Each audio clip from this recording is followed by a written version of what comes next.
T minus 10, 9, 8, 7, 6, 5, 4, 3, 2. We have ignition and liftoff of the United Launch Alliance Delta IV rocket carrying the GPS-3 Magellan mission for the United States Air Force Space and Missile Systems Center. Body rate response looks good. Now 15 seconds into flight. You are hearing the voice of Patrick Moore providing launch Main engine vehicle chamber ascent pressure data. looks good, seeing good chamber pressure across both SRMs. 25 seconds into flight. Continuing to see good operating parameters on the RS-68A main engine. Chamber pressure on both SRMs continues to look good, seeing good body rates on the vehicle. Now 40 seconds into flight.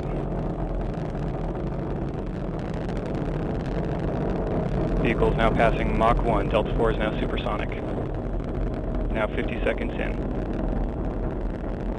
Main engine continuing to perform well, continuing to see a good burn profile on both SRMs. And vehicle is now passing through max Q, maximum dynamic pressure.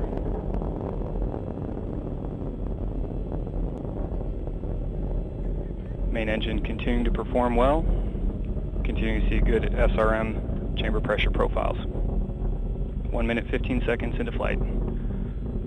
Approximately 15 seconds remaining till SRM burnout.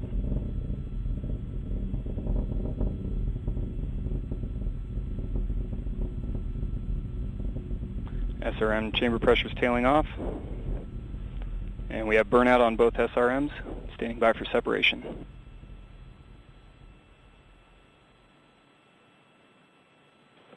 And we have separation of both solid rocket motors. Vehicle is now going to closed loop guidance. Body rate response looks good. Seeing minor correction in the roll attitude as expected. And the Delta IV rocket now weighs just 1/2 of its liftoff weight. Second stage ACS system pressurization valve has been opened. RCS pressure response looks good. Now 2 minutes, 5 seconds into flight.